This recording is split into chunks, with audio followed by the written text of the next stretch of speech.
ఇక హామీలు ఇచ్చుడు కాదు, పెద్ద పెద్ద బుక్కులు వంచి ఊరూరికి పంచారు. ఇక సిగ్గులేక ఊళ్ళ పంట తిరిగి బాండ్ పేపర్లు రాసిచ్చారు. బాండ్ పేపర్లు ఇంటింటికి తిరిగిండ్రు. చెప్పిండ్రా? చాలా మంది అడిగిండ్రు. మరి మీరు అడ్డగోలు చెప్తున్నారు, అడ్డం పొడుగు చెప్తున్నారు, ఎటువంటి అడ్డ చెప్తున్నారు, యాడికెళ్ళి ఇస్తారా భయ అని అడిగిండ్రు. పేపర్ వాళ్ళు అడిగిండ్రు. ఇప్పుడు ఆర్థిక మంత్రి ఉన్నాయన టీవీలలో చెప్పిన ఆయన, ఇస్తాం చేసి చూపిస్తాం, మాది పేద పార్టీ, 120 ఏళ్ళ అనుభవం ఉన్న పార్టీ, మమ్మల్ని మించిన సిపాయిలు లేరు అని ఒకటి జబ్బలు తెరిచే, ఒకటి మెడలు తెరిచే డైలాగుల మీద డైలాగులు కొట్టి మేము ఇచ్చేస్తామన్నారు. ఇచ్చిండ్రా? ఇయ్యలే. రుణమాఫీ చేయలే. మధ్యలో పార్లమెంట్ ఎలక్షన్ వచ్చినాయి. అప్పుడు నాకు కాలు ఇరిగింది. కుంటుకుంటున్నాం మెంటుకుంటున్నాం, మళ్ళీ నేను బయలుదేరిన. ఆ దెబ్బకి ఏం చేసిండ్రు? తెలంగాణలో ఎన్ని దేవుళ్ళు ఉన్నాయో అన్ని దేవుళ్ళ మీద ఒట్లు పెట్టుకున్నారు. పెట్టిండ్రా? బహిరంగ సభలలో ఆడిడ కూడా కాదు. ఇన్ని మాటలు చెప్పి ప్రజల్ని ఏమార్చింది. ఒక ఉచిత బస్ అని పెడితే అది జుట్లు పట్టుకొని కొట్టుకుంటానికి మనకత్తాను తప్ప ఏమనికి ఉపయోగపడ్డది లేదు. ఆ మహిళలే అంటారు మాకు ఎందుక ఉచిత బస్, దరిద్రం, మాకు అవసరమే లేదు అంటాను. అటువంటి ఒక్క పథకం పెట్టి ఇక ఇప్పుడు మళ్ళీ పెద్ద నోరు పెట్టుకొని వాళ్ళే మాట్లాడతారు. అంటే అంటే మాట్లాడతారు, అబద్ధాలు చెప్తారు. మాట్లాడితే బీఆర్ఎస్ వాళ్ళ మీద నింద, మాట్లాడితే కేసీఆర్ మీద నింద. ఇది ఒక అలవాటు చేసుకొని ఎవరికి నోరుంటే వాంతే లెక్క అనే పద్ధతిలో అడ్డమైన మాటలు మాట్లాడుతూ చాలా ఘోరంగా మోసం చేస్తూ ఉన్నారు. ఎట్లున్నదంటే కాంగ్రెస్ వాళ్ళు చెప్పింది, చాలా సిపాయిలం, మా అంత సిపాయి లేడండి.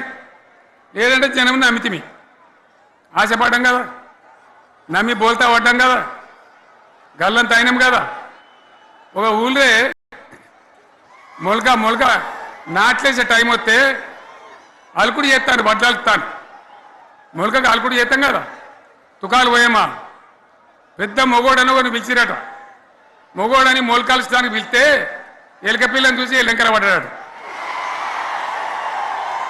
ఇక మా అంత సిపాయిలు లేరు, మేము తెచ్చే ఇస్తాం, 6 సందమామలు పెడతాం, 7 సూర్యులు పెడతాం అని నమ్మబలికి ప్రజలను దగా చేసి మంచిగున్న తెలంగాణ నాగం పట్టించి ఓట్లు వేయించుకొని ప్రజలను మోసం చేసిండ్రు, దగా చేసిండ్రు.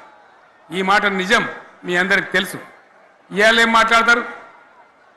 మమ్మల్ని ఎవరు నమ్ముతలేడు, మాకు అప్పు ఉడతలేదు, యాడికెళ్ళి తెచ్చియాలి అని ఇప్పుడు మాట్లాడుతున్నాం. అప్పుడేమో మాకు అపారమైన అనుభవం ఉంది, మేము చేస్తామన్నారు. ఒక్క మాట చెప్తున్నాం మిత్రులారా, ఇక్కడ నోళ్ళం మనమే కాదు, నా ప్రసంగం టీవీలలో వినేటువంటి కోటాను కోట్ల మందికి కూడా నేను మనవి చేస్తా ఉన్నా. ఇంత మోసం ఉంటుందా? ఇంత దగా ఉంటుందా? ఓట్లయితే రాని అవతల పడదామని ముచ్చట్నా? ఎంతవరకు ఇది కరెక్టు? తెలంగాణ ఎంత మంచిగా పోయేది, ఇప్పుడు బొందలు పడగొట్టినరా? ఎంత ఘోరమైనటువంటి ఫలితం మనం చూస్తున్నాం. ఇవాళ ఏం జరుగుతూ ఉంది? మళ్ళీ అన్ని మోపైనాయి. ఇక దుకాణం పెడతామన్నారు, లొల్లు పెట్టిండ్రు, బొబ్బ పెట్టిండ్రు. ఇక ఓట్లయినాక ఎత్తడు, తవ్వడు, మోయాడు. బాయి పడతాం జోరుగా చెప్తే 6 నెలల ఏమయ్యారంటే ఇక ఆయనతో రేపు అవుతుంది, ఎల్లుండి అవుతుంది, సంక్రాంతికి అవుతుంది, దీపావళికి అవుతుంది, మార్చి 31కి అవుతుంది. మార్చి 31 లేదు, మన్ను లేదు, ఏది కూడా చేసింది లేదు. మొత్తం ఆర్థిక పరిస్థితిని దెబ్బతీసింది. తెలివి తక్కువ పనితోని, అవివేకం వల్ల, అజ్ఞానం వల్ల పరిపాలన చేయరాక సర్వనాశనం చేసింది. రాష్ట్ర ఆర్థిక పరిస్థితి ఎంత మంచిగా ఉండే, ఎంత బాగా పోతా ఉండే. మేము కష్టపడి కడుపు కట్టుకొని నోరు కట్టుకొని సంవత్సరానికి 10 నుంచి 15 వేల కోట్ల ఆదాయం పెంచినాం. అనేక రివ్యూ మీటింగులు చేసినాం. ఎంత బాగా తీసుకొని పోయినాం, తెలంగాణను ఎట్లా తయారు చేసినాం, ఆ విధంగా తీసుకొని పోయినాం. ఇవాళ ఒక్క మాట మీరు అందరూ ఆలోచన చేయాలి. ఇక్కడ ఉన్న వాళ్ళు కానీ నా మనసు బాధ అవుతుంది, నా మనసు కాలుతుంది, ఇబ్బంది అవుతుంది. నా కళ్ళ ముందటనే తెలంగాణ ఇట్లా కావడం నాకు దుఃఖం కలిగిస్తూ ఉంది. నేను ఆవేదనతో చెప్తున్నా ఈ మాట. ఒక్క మాట మీరు అందరూ ఆలోచన చేయండి. తెలంగాణలో భూముల ధరలు ఎట్లుండే? కేసీఆర్ ముఖ్యమంత్రి ఉన్నప్పుడు, బీఆర్ఎస్ రాజ్యం చేసినప్పుడు భూముల ధరలు ఎట్లుండే? ఆనాడు కొనేటోళ్ళు ఎక్కువ ఉండిరి, అమ్మేటోళ్ళు తక్కువ ఉండిరి. ఇవాళ ఆపతికి అమ్ముకుందామంటే భూములు కొనేటోడున్నాడా? అడుగుతున్నా భూముల ధరలు ఎక్కడికి పోయినాయి? ఎవరికన్నా 5 ఎకరాలు డాంబర్ రోడ్ పక్కకుంటే నేను 5 కోట్ల మనిషిని, నేను కోటీశ్వరుని అనే ధైర్యంలో రైతులు ఉండరు. ఇవాళ అడిగేటోడు ఉన్నాడా? ఉన్నదా? ఒక్కటే ఏడాదిలో గింత గల్లంత అవుతుందా? కేసీఆర్ పక్కకు పోగానే ఇంత ఆగమవుతుందా? ఇంకో మాట నేను అడుగుతా ఉన్నా, కరెంటును 35 ఏళ్ళు బాధపడ్డాం. నా బావి కాడ కూడా మోటార్లు కాలినాయి. బీఆర్ఎస్ వచ్చినాక, నేను ముఖ్యమంత్రి అయినాక ఒక్కటే ఏడాది బావులా దాన్ని చక్కగా చేసి 24 గంటల కరెంట్ ఇయ్యలే, నడవలే. రెప్పపాటు కూడా కరెంటు పోకుండా 24 గంటల కరెంటు తేలేదా? మరి మా అంత సిపాయిలు లేరంటే కేసీఆర్ మంచిగా ఇచ్చిన కరెంటు మీకెందుకు ఇయ్యే శాతం అయితే లేదు అని చెప్పి నేను అడుగుతా ఉన్నా. తెలంగాణ ప్రజల పక్షాన్ని అడుగుతా ఉన్నా. ఎందుకు ఇలా ప్రజల గోస ఉంచుకుంటా ఉన్నారు? మళ్ళా మోటార్లు కాలుతున్నాయి, ట్రాన్స్ఫార్మర్లు కాలుతున్నాయి, లంచాలు పెరుగుతున్నాయి. అది శాతం అయితే లేదా? మళ్ళీ ఇలా తెలంగాణ పోవన్నా మోటార్ పెట్టడానికి? ఏం దౌర్భాగ్యం ఇది!